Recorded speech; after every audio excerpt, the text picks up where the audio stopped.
অন্য এটা গুৰুত্বপূৰ্ণ ভিডিঅ'লৈ RJ জীৱনগাথা চেনেলৰ পৰা স্বাগতম জনাইছোঁ। 2025 বৰ্ষত কোনকেইটা ৰাশিৰ ক্ষেত্ৰত চাকৰি যোগ দেখা গৈছে বা কৰ্মযোগ দেখা গৈছে এই ভিডিঅ'ৰ জৰিয়তে আপোনালোকৰ আগত প্ৰকাশ কৰিম। কৰ্মযোগ বা চাকৰি যোগ বুলি কোৱাৰ লগে লগে আপোনালোকৰ মনত হয়তো জানিবৰ মন যাব চাকৰি হ'বনে নে কেনেকুৱা ধৰণৰ কি হ'ব। গতিকে আপোনালোকক জনাওঁ যে প্ৰত্যেকটো ৰাশিৰে যি গ্ৰহ নক্ষত্ৰসমূহৰ যেনেকৈ বৃহস্পতি, শুক্ৰ বা মংগল, ৰাহু, কেতু, শনি এই যে গ্ৰহসমূহ আছে এই গ্ৰহৰ পৰিৱৰ্তনে আপোনালোকৰ জীৱনলৈ কঢ়িয়াই আনিব বহু ধৰণৰ সুযোগ সুবিধা। গতিকে ভিডিঅ'টি শেষলৈকে চাই থাকিলে আপোনালোকে সকলোবিলাক কথা জানিব পাৰিব। এই ভিডিঅ'টোত আপোনালোকে গোটেইকেইটা ৰাশিৰ বিষয়ে জানিব পাৰিব। এই ভিডিঅ'টোত গোটেইকেইটা ৰাশিৰ চাকৰি বা কৰ্মযোগৰ কথা উল্লেখ কৰা হৈছে। প্ৰথমে আহিছোঁ মেঘ ৰাশিৰ বিষয়ে। মেঘ ৰাশি মে' মাহৰ 2025 তাৰিখৰ আগত চাকৰি লাভৰ যোগ দেখিবলৈ পোৱা যায়। যিসকলে চাকৰি কৰি আছে বা তেওঁলোকৰ পৰিৱৰ্তন বিচাৰি আছে তেওঁলোকৰ বাবে শুভ হোৱা দেখা যায়। আপোনালোকৰ শনি একাদশ গৃহত থাকিব। এই গৃহত থকাৰ হেতুকে আপোনালোকৰ লাভৰ যোগ দেখা গৈছে। বৃহস্পতি গ্ৰহৰ দৃষ্টি যিহেতুকে 10 নম্বৰ গৃহত থাকিব গতিকে আপোনালোকৰ কেৰিয়াৰত ভাল প্ৰতিফলন দেখা যাব। এতিয়া আহিছোঁ বৃষ ৰাশিৰ বিষয়ে। বৃষ ৰাশিৰ জাতক জাতিকাসকলৰ 2025 বৰ্ষৰ 18 মে'ৰ পাছতহে শুভ সময় বা কৰ্মক্ষেত্ৰ যোগ দেখা যায়। শনি আপোনালোকৰ একাদশ গৃহত থাকিব আৰু 18 বছৰ পাছত ৰাহু দশম গৃহত আহিব, যাৰ ফলস্বৰূপে চাকৰিত যদি ট্ৰেন্সফাৰ বিচাৰি আছিলে বা প্ৰমোশ্যন বিচাৰি আছিলে সেই ক্ষেত্ৰত যথেষ্ট ভাল ফল দেখিবলৈ পাব। যিসকলে নতুনকৈ কাম বা চাকৰি কৰিম বুলি ভাবিছে তেখেতলোকে চাকৰি সন্ধান বা কৰ্ম যোগ পোৱাৰ দেখা গৈছে। ইয়াৰে পাছত আহিছোঁ মিথুন ৰাশিৰ বিষয়ে।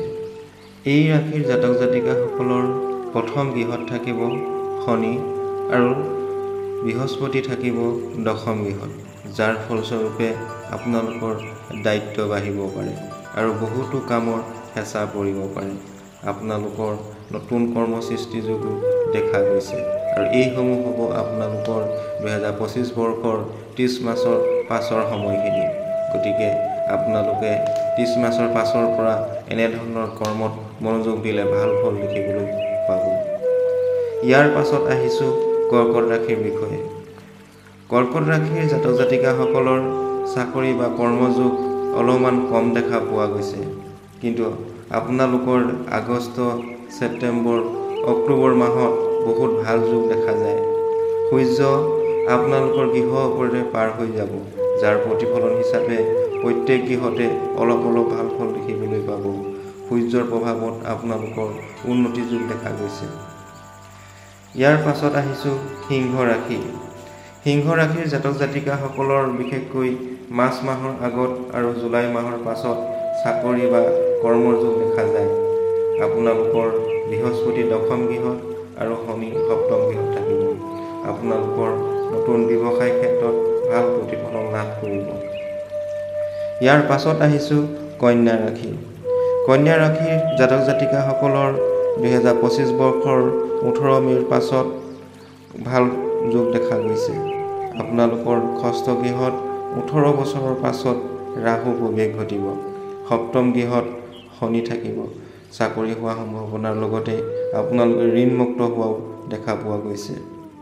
ইয়াৰ পাছত আহিছোঁ তুলা ৰাশিৰ বিষয়ে। তুলা ৰাশিৰ জাতক জাতিকাসকলৰ 2025 বৰ্ষৰ মে' মাহৰ আগতে ৰাহু আৰু শনি দ্বৈত যুগৰ সৃষ্টি হোৱা দেখা গৈছে। শনি থাকিব আপোনালোকৰ পঞ্চম গৃহত, ৰাহু ষষ্ঠ গৃহত থাকিব।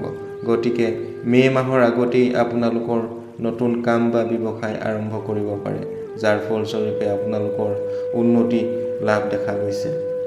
ইয়াৰ পাছত আহিছোঁ বৃশ্চিক ৰাশি। বৃশ্চিক ৰাশিৰ জাতক জাতিকাসকলৰ সাধাৰণতে শনিৰ প্ৰভাৱ শেষ হ'ব। আপোনালোকৰ শনি চতুৰ্থ গৃহৰ পৰা পঞ্চম গৃহলৈ যাব। কেতু আপোনালোকৰ দশম গৃহত থাকিব, যাৰ ফলস্বৰূপে আপোনালোকৰ কামত মন নবহিব। 18 মে'ৰ পাছত চাকৰি লাভৰ যোগ দেখা পোৱা গৈছে। ইয়াৰ পাছত আহিছোঁ ধনু ৰাশিৰ বিষয়ে। ধনু ৰাশিৰ জাতক জাতিকাসকলৰ শনিৰ প্ৰভাৱ পৰিব, যাৰ ফলস্বৰূপে আপোনালোকৰ দায়িত্ব বাঢ়িব পাৰে আৰু এইসমূহ হ'ব 2025 বৰ্ষৰ 30 মাৰ্চৰ পাছৰ পৰা আপোনালোকৰ নতুন ব্যৱসায় বা চাকৰি লাভৰ যোগ দেখা পোৱা গৈছে। ইয়াৰ পাছত আহিছোঁ মকৰ ৰাশি। মকৰ ৰাশিৰ জাতক জাতিকাসকলৰ শুভ সময় এই বছৰটোৰ মাৰ্চ মাহৰ পৰা দেখা পোৱা গৈছে। 7 বছৰৰ মূৰত শনি আপোনালোকৰ তৃতীয় গৃহত প্ৰৱেশ কৰিব, যাৰ ফলস্বৰূপে নতুন চাকৰি, ব্যৱসায় বা কৰ্মক্ষেত্ৰত আপোনালোকে উন্নতি লাভ কৰা দেখা গৈছে। ইয়াৰ পিছত আহিছোঁ কুম্ভ ৰাশি। কুম্ভ ৰাশিৰ জাতক জাতিকাসকলৰ ভাল সময় এই বছৰৰ মাৰ্চ মাহৰ পাছৰ সময়খিনিত দেখা পোৱা গৈছে, যাৰ ফলস্বৰূপে আপোনালোকৰ মাৰ্চ মাহৰ পাছত যিকোনো কৰ্ম বা চাকৰি ক্ষেত্ৰত ভাল উন্নতিৰ যোগ দেখা পোৱা গৈছে। ইয়াৰ পাছত আহিছোঁ মীন ৰাশি। মীন ৰাশিৰ জাতক জাতিকাসকলৰ 30 বছৰৰ পাছত শনি ভাল প্ৰভাৱ ঘটিব। আপোনালোকে 2025 বৰ্ষৰ 30 মাৰ্চৰ পাছৰ সময়খিনি ভাল ফল দেখিবলৈ পাব। আপোনালোকৰ গভীৰ চিন্তা বা অতিমাত্ৰা প্ৰেছাৰ নল'ব, যি কাৰণে আপোনালোকৰ কিছু সমস্যাৰ সৃষ্টি হোৱা দেখা যায়। আপোনালোকৰ 30 মাৰ্চৰ পাছৰ সময়খিনিত চাকৰি যোগ বা কৰ্মযোগ দেখা পোৱা গৈছে। এতিয়া আহিছোঁ আমি আপোনালোকে কেনেধৰণৰ কৰ্ম কৰিলে বিভিন্ন বাধা বিঘিনিৰ পৰা পৰিত্ৰাণ পাব পাৰিব। প্ৰথমে আহিছোঁ আপোনালোকে সদায় সূৰ্য দেৱতাক তামৰ পাত্ৰৰে জল দিব। দ্বিতীয়তে আপোনালোকে সদায় হনুমান চালিচা পাঠ কৰিব আৰু তৃতীয়তে শনি দেৱতাক পূজা কৰিব। এনে কৰিলে গোটেই বছৰটো আপোনাৰ মংগলময় আৰু উন্নতি কৰিব পাৰিব। আশা ৰাখিছোঁ এই ভিডিঅ'ৰ জৰিয়তে আপোনালোকে নিশ্চয় উপকৃত হ'ব।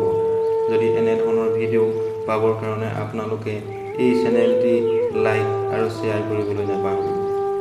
যদি আপোনালোকে কিবা দিহা পৰামৰ্শ দিব বিচাৰে তেন্তে কমেণ্ট যোগে আপোনালোকে প্ৰেৰণ কৰিব পাৰে। আজিলৈ RJ জীৱন গাথা চেনেলৰ পৰা লৈছোঁ বিদায়। ধন্যবাদ।